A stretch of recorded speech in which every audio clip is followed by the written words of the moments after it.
The ICI project is basically about increasing the number of women agents, financial services agents in parts of the country, especially in rural areas, to try and scale up the capacity of those agents and even in their environments to onboard women into the financial services system. So because women are disproportionately excluded in terms of access to finance relative to men, that is why we are seeking to increase the numbers of women who interact with financial services in Nigeria.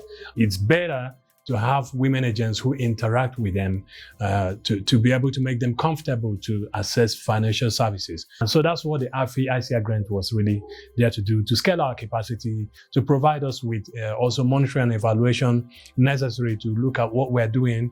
And also, we initially did some diagnostics, and then there are surveys that we carried out that enabled us understand the scope or the scale of the problem that we are having in terms of, exclusion related to women. So the problem is, the sheer size of Nigeria, the number of people we are dealing with, and also the terrain. There are rural areas that are really very difficult to reach.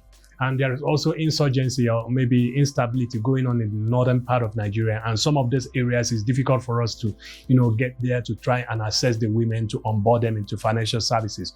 And so, and also capacity, because we're not really a big team, but we're really a small but focused team.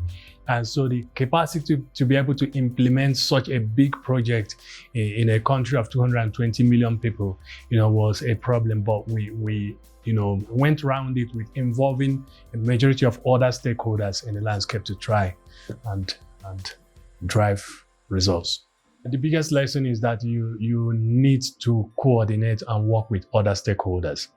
You need to not work in silos, but coordination, collaboration, with stakeholders is essential to success. If you want to go fast, go alone. But if you want to go far, you go with others.